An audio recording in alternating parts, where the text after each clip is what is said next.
You guys want more PowerPoints? I got for you this beautiful gem that I just created about duel-type minions coming to Battlegrounds. So what are duel-type minions? In case you couldn't figure it out, it's when two tribes make a baby together. Just units that have two tribes. Now here are some important notes or things that become very apparent when looking at this tribe and that we gotta consider. First of all, they were revealed by Slysssa, so if you want to catch the original reveal video and the original, cards being shown to the world, check out Slyssa's channel. One of the two tribes needs to be in, so this was a question that I actually got on 2 videos ago when I talked about the patch. Only one of the two tribes in the lobby needs to be there for these minions to appear, so not both tribes have to be in, it's either of them. Also, I think it's pretty clear, but Menagerie is going to be pretty good with these cards because you have two tribes, you have multiple ways of scaling them. They fit very nicely in a Light Fang, Mithrax, or Teotar board, whatever you want to do with Bran and Jug. We also don't know yet what tribes or what cards are going to be rotating, so I'm not 100% sure what will be replaced, if anything will be replaced. Maybe these are just added into the game, that's it, but I assume some cards will be taken out, and that info we will be getting hopefully later today or tomorrow. I'll definitely have to do a follow-up video on this with all of the other info that is getting revealed. But without further ado, let's get into the first card, which is a 1-drop, the only 1-drop, Thorn Captain. It's a 4/1 Quillbor Pirate. After a card is added to your hand, gain +1 health until next turn.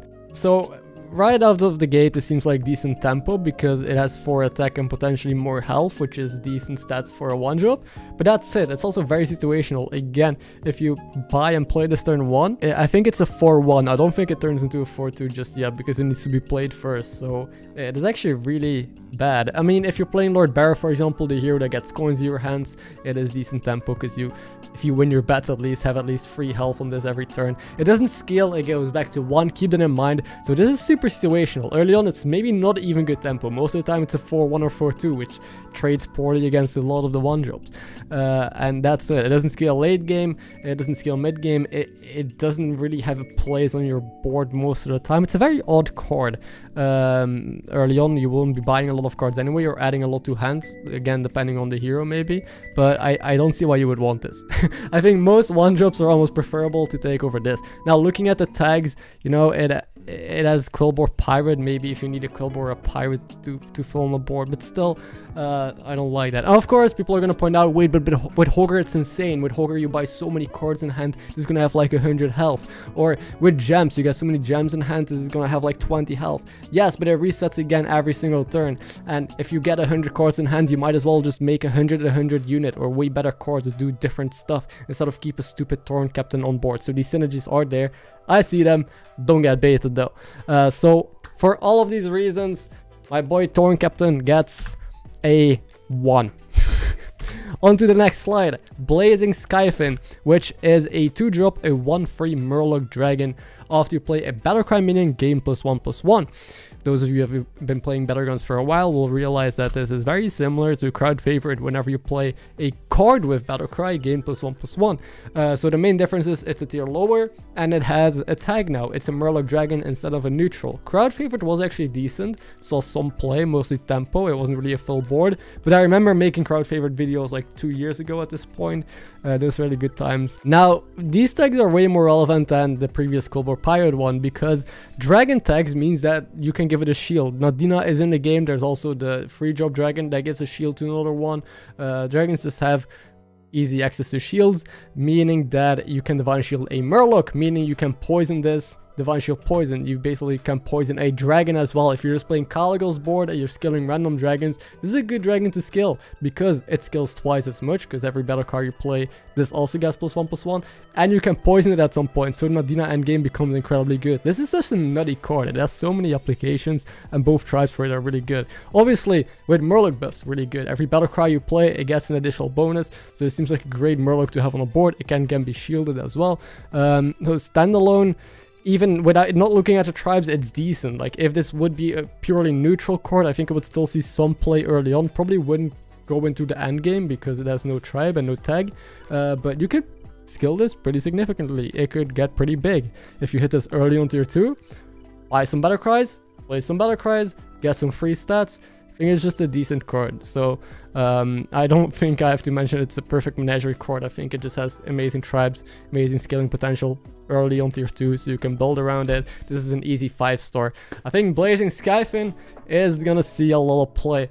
That's at least what I would think looking at this. Anyway, moving on to Corpse Refiner, another 2-drop, which is a really interesting one. This is an Avenge 2-drop, a 2-3 stat line, Undead Pirate, so we see another card actually part of the Undead tribe. Avenge 4, this minion sells for 1 more gold, so this is a great card, and it reminded me of Impatient Scout as well, because the longer you have Scout on board, the more value you get of it. Like if you sell it in 1 turn, it's basically a token and you get a 1-drop. If you hold it multiple turns, you can sell it for a higher tier. This card, if you keep it for multiple turns on the board, you can sell it for more money. So that's kind of where I saw the similarity here. The longer you keep these 2-drops on board, the more you're going to get out of it. Also, it has Undead Pirate, but I think the tribes really don't matter. Even if this was like Murloc, Beast, it doesn't matter, right? Because you just buy this to get some money out of this into the future. You don't really want to scale this. There's no other synergies that I see with this. One other thing I want to point out is if you compare it to Witchwing, it's just a worse version. Witchwing is a 4-drop though, but every Avenge 3 you get a battle cry in hand, which is basically a gold as well, but a gold that could be useful, a gold that you could triple, that could buff your board. This is Avenge 4, 1 more, and you only get the gold once you sell this as well. Doesn't give you cards. So just a worse Witchwing, but 2 tiers lower, but with tribes as well, so you could do something with it, you could scale it, you could discover it. Now I do also want to point out that Undead has Avenge synergy, so technically Undead does synergize with the Avenge 4, but I think, you know, this is tier 2, you'll be picking it up so early, most of the time. I mean, this is really good with the Skull actually. The Skull is a 2-drop with Avenge Death Rattle that buffs another Undead on your board +1/+2. Hope that's correct. That would fit really well in this combination, because they would buff the Corpse Refiner and it would trigger the Avenge, obviously. But that's about the extent of it, and I think this is gonna make for some really interesting leveling cards in play. I like cards like these that reward you for greeting and make your money more interesting. Token cards for that reason are super interesting on lower tiers, because they allow for a lot of different ways that you can level or get to higher tiers, a lot of different ways that your turns can work out, or you can buy different or cycle different cards, or even, you know, with hero powers or heroes, different ways that you can play them. So I'd like to see how we can explore this. Maybe you can power level to tier 5, sell this, have a bunch of gold, buy some things. Yeah, pretty interesting to see how this will go. Low tempo though, so you can't keep it for too long. Don't get too greedy. I'm gonna give it a 3. I don't think it's game breaking. I don't think it's nutty. It's kind of like the same realm as Impatient Scout, I would say. You just get 1 or 2 gold out of this. But even then, I don't know if you would take this over some premium 2-drops. Probably not. So I'm gonna leave it middle of the pack. I think that's the safest play. Now, on to one of my favorites, Fellemental. This guy.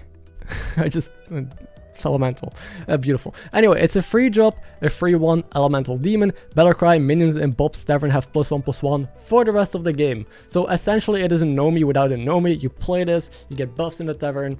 That's it, right? It's the same as having a Nomi on the board and playing a single Elemental. So most of the time, this is good. You just play it kind of like you would a cycle, but issues is that buffing your shop isn't necessarily that good. It also is super low tempo, so if you power level to tier 3 or you're on tier 3, you don't really want to be picking a 3/1 on the board. I think the tags don't really matter, it being an elemental or a demon. I mean, it being an elemental means that it synergizes well if you already have a Nomi, you know, it basically doubles the buffs for 1 cycle. It being a demon doesn't really matter, I think. It's an interesting card, for sure. I just don't think it's an insta pick. Now, it is only good if shop stats matter, which is with specific tribes. For example, with magnetics, like Max, if you hit the early deflectable with +1/+1, decent. And then every menace you buy, or every module, and then every war gear or anything else will always have that +1/+1. So it does kind of end up stacking up. So I think if you hit this early with some magnetics in the shop, good value. Obviously with elementals, I don't think I need to point it out, but Felbed. This is where the gem is. If you are a Felbed composition, buying Elementals is just good. It is going to end up being a lot of stats, depending on how long games go, of course. But it stacks with Bran. You can play a Bran, play this guy, more buffs. It's kind of like if you would have an Overseer on the board, which just gives +2/+1 onto the shop.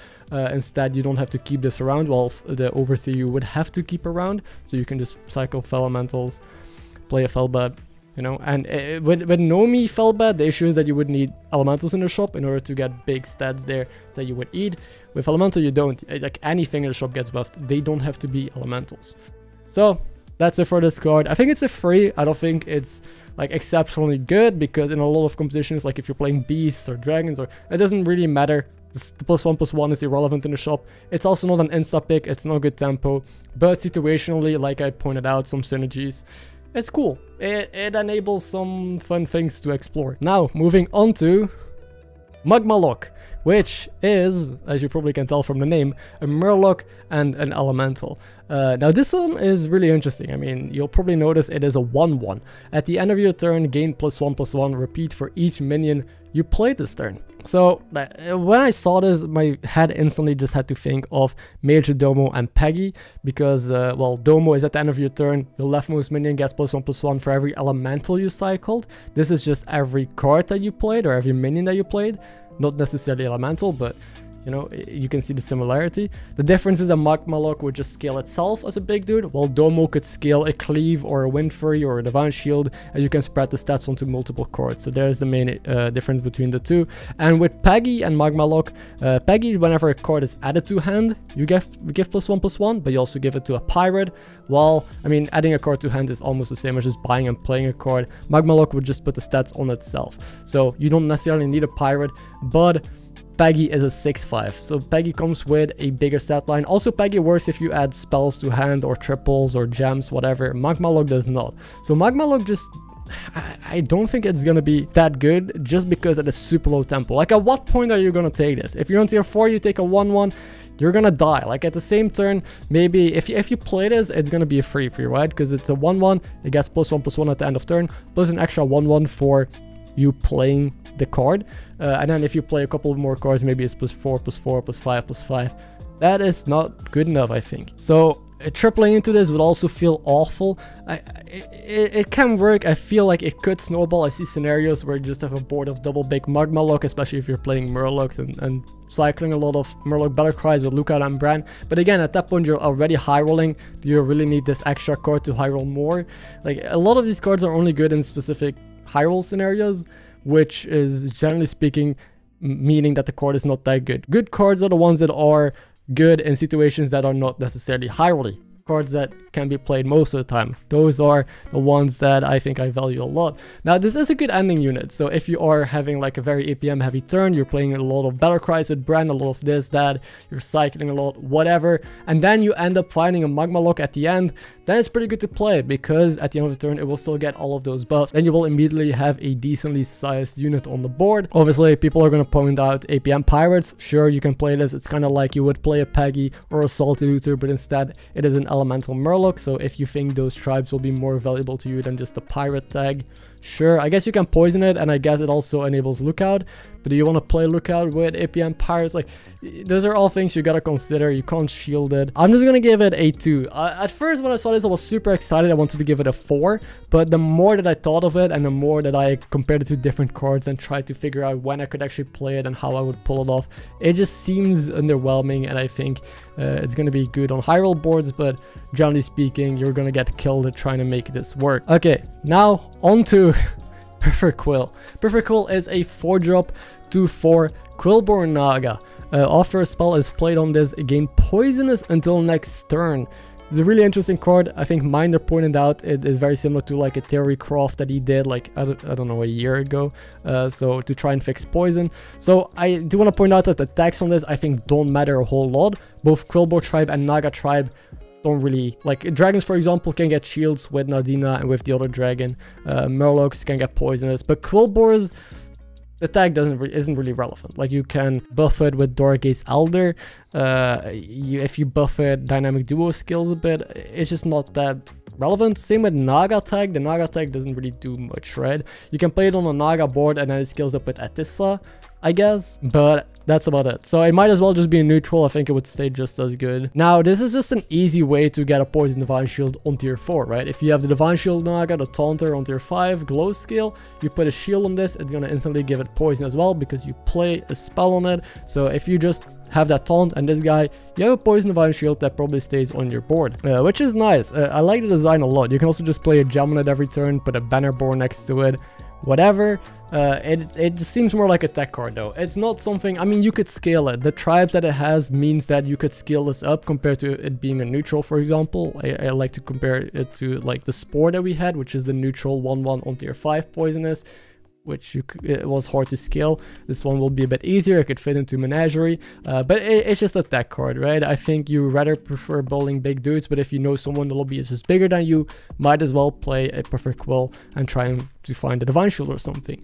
I do think it's a very well-designed poison. So compared to Toxfin, what was on tier 4, compared to Sephon or other poisons we've seen, this is very nice. Like playing a spell on a card every turn to give it poison only until next turn. You have to re-find poison. You basically have to commit a lot to just get poisonous on your board every turn. You either have to play one spellcraft or one thing that generates you gems, and you need to keep that in order to fuel this, or you need to cycle a card from the shop and spend money to give this poison. So I like it. This is a decent poison. I'm fine with this being in the game. I'm gonna give it a 3. I don't think it's broken, don't think it's oppressive, which usually is a hot take whenever something like this is introduced. Whenever poison makes it in, or tech, it easily snowballs, as we've seen before. Almost every single poison card we've seen got nerfed or removed, right? But I am hopeful for this one just being average and doing what it's intended. Now, Cyborg Drake is the 5-drop dragon mech to 8. It has a Divine Shield as well, and your Divine Shield minions have +1 attack while this is into play. And yes, it will put the attack on itself because it has a Divine Shield. So this is technically a 12/8 Divine Shield Mech Dragon, which is really good tempo. Like, tripling into this on itself, if you have nothing else that works with it, having a 12/8 Divine Shield on your board is really good. And the tags are really good. It obviously fits well in Menagerie. This card, you could just play it in any Menagerie comp. It enables your existing board, like if you have a Deflectable or a Bronze Warden or any other random Divine Shields, Quill boards, doesn't matter. All of them instantly getting +10 attack is so huge. Like, your board is gonna spike so much in tempo that if you have a nice Menagerie setup, play this, you're gonna stabilize quickly, you can look for your scaling. I think it's a pretty big deal. This card is, I think, gonna be really impactful. Also, the mech tech is super good because that means you can menace it, you can, you know, turn it into a reset for your Deflectables, you can magnetize other things onto it, and it being a dragon can be skilled with Caligos, could be regained Divine Shield with Nadina, or you just play a full board of dragons with Nadina and all those dragons also get +1 attack. It's really sweet. Now, I do have to mention that the attack is lost after the shields are popped, so this is a 12/8, but as soon as it attacks in, it goes back to a 2/8. Same with your mechs, like your Deflectables or your mech rolls. They will have high attack, but as soon as the shield is removed, they lose that +10 attack. So just keep that in mind, that this is not going to be your only thing carrying your game or making your board strong. You still need to do additional things, or have them regain a shield somehow, whatever. Now, can be magnetized, already pointed this out. You can make this a lot bigger very easily. You can also play this in an Omega Buster comp. I think it's just a flexible, good card. I'm gonna give this 4 stars. It's nice. I don't think it's broken. It doesn't scale either. Like, it's not something that will instantly help you build up a board. It's a spike. It's nice to build around. Yeah, good. Now, on to the next slide. Sin Runner Blanchie. We already saw this one revealed, but it's another undead tribe together with Beast, so this also fits into the undeads. It's a 4/4 reborn. This is reborn with full health and enchantments.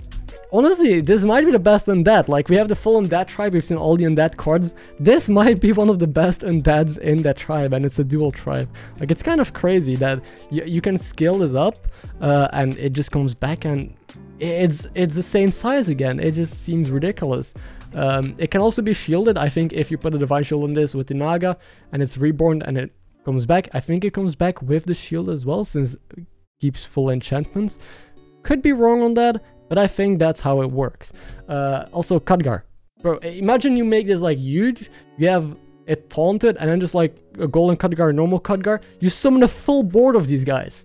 This could actually potentially be a build. I like making these weird combo comps that are easy to counter, but if they work, they're probably pretty beautiful. But yeah, Khadgar, again, might just become very meta with all of the reborn and the synergies that we are seeing.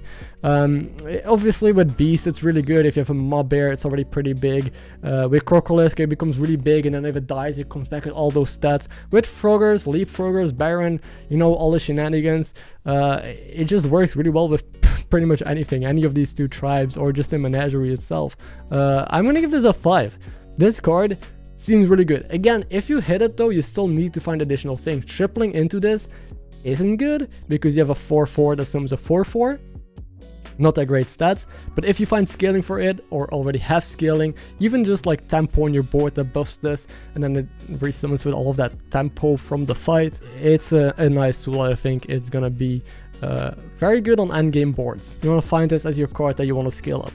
Now onto the 6 drops. First one is Fell Stomper. This is a tier 6 3/7 Beast Demon. After you summon a minion in combat, give your minions +3 attack. It's basically this guy. When I saw it, I thought of Ground Shaker, I thought of Pack Leader, which was the one that gives beast buffs. But Ghoul of the Feast was the undead that we saw in last video, which is an Avenge 1, give a minion of each minion type on your board +3 attack. So Avenge 1, one thing dies, you basically give your board +3 attack. If you know you have multiple different tribes, and they keep scaling. This is the same, it's just after you summon a minion in combat, which is kind of the same as Avenge 1, because something has to die, then you summon something. I might even argue that Avenge could be better, but hey, you give your minions +3 attack. I don't know, this doesn't seem like a 6 drop to me. This is so weak, right? It's worse than Crocolisk almost, I would say. Or Mama Bear. It kind of fits on our board. The thing is, you don't want to be playing a Summon Beast comp. If you're playing Mama Bear Crocolisk in the end game, you probably lose. Unless it's like the tempo is actually going to win because you're up against some crappy max, or it was just a very crazy tempo lobby. But again, it's a 6 drop. Tempo is tier 5 and below very often. This doesn't seem that good. Unless high attack is relevant, but with how many shields there are and how many ways that you can attack against that, and with undead being good, I think undead is also a really good counter against that sort of stuff because it summons a lot. I don't know, man. It does have, again, like I mentioned, beast synergy, demon synergy. If you summon a lot of demons, you can buff your demon board with +3 attack. With max, I could see this work with max because it doesn't specify what minions are gonna get the boost, so they don't have to be demons or beasts. You could be anything. So if you have some Avenge max, like maybe an Omega Buster comp, giving +3 attack on all those divine shields, could be good, I guess. But it's horrible as a 6 drop. Maybe as a 5 drop, I could see it, you know, seeing play. It's decent tempo. It's just not something I think you want to build around. Again, I'm gonna get comments of people pointing out that this is good, that they think this is gonna work, that I'm underrating this. I get that about every card that I trash talk, but this is what I'm confident about, okay? If this card ends up being good, I will eat my shoe. 1 star. Next one is Greta Gold Gun. Now this is a very interesting one. It is a tier 6 2/9 Naga Pirate with Spellcraft. Make a different friendly pirate or Naga golden until next turn. So right out the gate, it's pretty interesting because it's just a 2/9 that gives you a spell, but at worst it is a 4/18 because if you use the golden gun on itself, you double stats because it turns golden. Also Naga Pirate, meaning you can high roll a Hogger.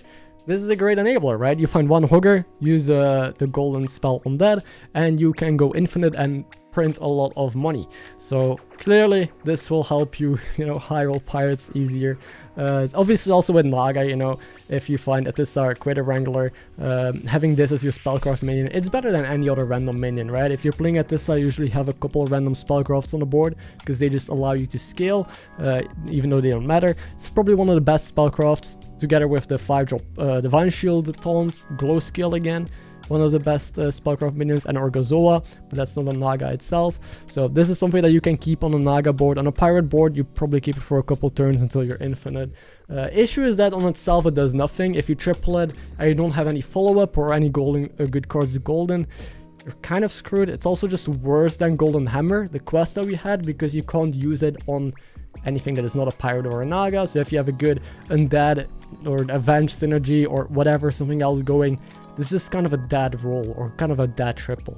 So it does need a couple specific cards to work. It can allow you to high roll super hard, but yeah, if you don't hit anything, you're kind of screwed. It is not gonna help you stabilize. I'm gonna give it just a 3 because I could see this, you know, enabling pirates and Nagas a bit more in the end game.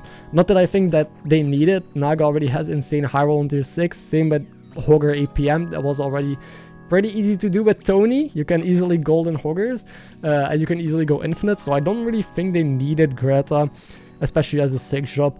But hey, we got it now, so we shall see more high roll in those tribes potentially if it is not too slow. Now on to the last 6 drop, Mecha Jiraxis. Now this guy is a tier 6 free 15 mech demon. Very interesting stat line, and it has a battle cry, so in effect that only triggers once. Add a random mecha demon to your hand.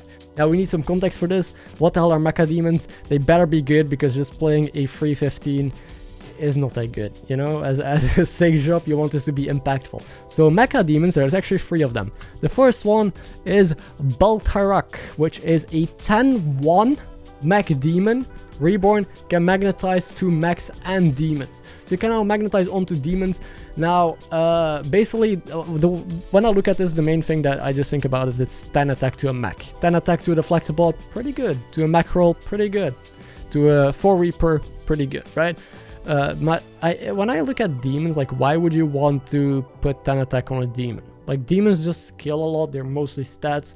Playing it or putting a 10-1 onto any demon that I can think of doesn't really make a lot of sense, especially to like Trickster, for example, doesn't need the attack.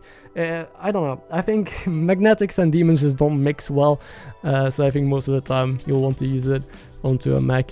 You could reborn mech roll. It also has the reborn tech, so keep in mind whatever you put this on will also get reborn.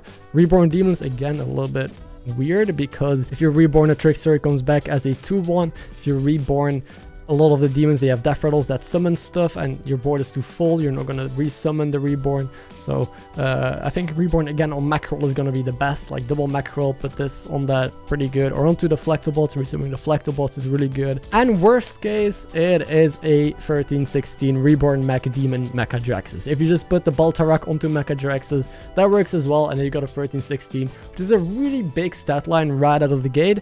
And again, it is a mech demon, so you could module it, you can divine shield it, so it could stay on your board. It also has reborn, I don't know, it turns into a reset for deflectable, so in itself it's just a big dude. It doesn't scale your board. Again, this is a 6 drop that just spikes you, gives you something to work with, but it is not something that is going to help you progress into the late game. So keep that in mind. You still gotta find other things. The second one that we have is Macteridon Prime, which is a 110, so reverse stats, but taunt can magnetize to mechs and demons. Now this with demons is a bit more useful. For example, Trickster, you can now taunt a Trickster and give a plus 10 health. Pretty good. That's about it. The other demons again don't matter. Same with mechs. 110 taunts on mechs doesn't really matter. You can already module, you know, taunt any mech that you want. You can taunt anything you want really with the battle cries on tier 2 and tier 4. So I think this is the worst one out of the 3. Yeah, more health, I guess. Again, worst case, you put it onto Mecha Jiraxis, you have a 425 taunt mech demon, which is not an amazing stat line. But I guess you can still buff the attack up and then it becomes more relevant. And then the last one we have is the Rusted Raggy, which is a 5-5 mech demon again. Windfury can magnetize onto mechs and demons. Obviously, Windfury 4 Reaper. We can now Windfury a 4 Reaper cleave in front, which is nuts. I don't think you want to Windfury most mechs, like Windfury on deflectable or onto mech roll is just counterintuitive. It's just bad. Other mechs also don't really need it. Same with demons. I don't know what demon would want Windfury, so it's a bit weird. I think it's only good on 4 Reaper. Other than that, you can just put it onto something random. And again, worst case, you put it onto Mecha Jiraxis and you have an 820 Windfury mech demon. Sure. I think it's just a 3-star. I think it's average. It's a really big stat line. It's a good tempo hit early. Again, I think the 10-1 reborn is the most useful. especially because it makes mechs so much more powerful. Wind Fury if you have a 4 Reaper. So I think Mechadraxxus is going to be the kind of card when you power level to tier 6 early that you just pick up and cycle. Also with Bran, you get 2 of them. You can also triple these tokens, which doesn't change anything except for with Rusted Raggy you get Mega Wind Fury. So I think that's just how you play this. You don't want to triple into it most of the time, but you just want to be on 6 when you're strong, when you're playing Menagerie, doing whatever. You can use this to get maybe some Reborn on some cards, Wind Fury on some Menagerie cards, maybe improve your mech build. Just like a nice additional Battlecry tool on tier 6, I think. Kind of like Uther, right? Uther you triple into and you just get a bit of a spike. You can play around stuff, optimize things. That's how I kind of want to look at this. Although Uther plays around tech, this doesn't really different use case, but still, they're both not directional. That's how I will put it. Now, an important last slide, the conclusion of what I think of duel-tribe and how it's going to impact the game and things that we have to expect still. First of all, I mean, this is kind of obvious. We have many more Menagerie options now, so we will have to see if the Menagerie scaling currently stays in the game. If it does, it's still going to be really good, probably better than ever before. Also, Murlocs and Beasts got very little. So Murlocs, we got like the one Murloc on tier 4 and tier 2, but Murlocs don't really need that. Like, they already scale a lot, they already do the poison stuff with Bran. I don't think they needed those cards to get a lot better, so I think Murlocs is not really improving a whole lot or getting worse. Same with Beast, we got the shitty 6 drop, and then we got the really good 5 drop though, the Undead Beast, but that's about it. Beasts will still play very much the same, I think. Now, the tribes that I think got the best stuff were dragons, mechs, and demons, because dragons, we talked about them. I think most of them were very highly rated. They can get divine shields. They needed some more stuff. They're gonna see a big impact here. The 5 drop is nutty, the 2 drop is nutty. Same with mechs, with Mechadraxxus and the other stuff, and demons. Demons, I mean, the only good card I think they got was the 3 drop that gives +1/+1 to shop. That's why I said they got good shit, like actually relevant units that will make the tribe, I think, slightly better. The other tribes kind of whatever. Quillboars didn't really change a whole lot. They got like a poison card. Same with Naga. Naga got a poison card. I guess Pirates, same. They got like the 6 drop. It's not as impactful. I think these 3 will see the biggest upswing from this change.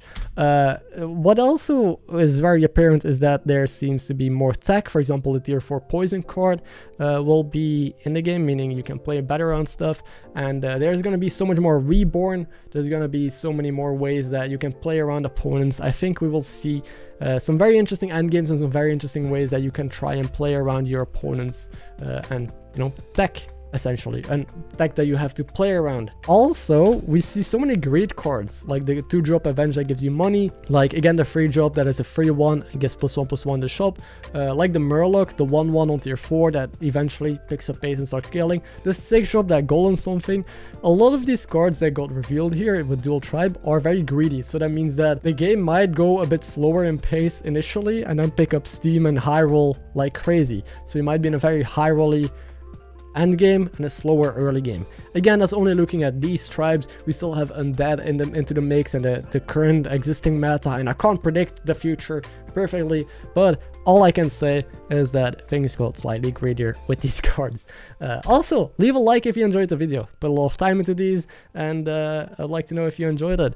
There's also new other minions that just came out, actually. I'll be doing a video on that tomorrow, and some balance changes happening soon, so I'll recap all the final changes, the units that are changed, maybe removed, and other final things that we need to know about this patch. All of that is coming tomorrow, so make sure you're subscribed if you're new here.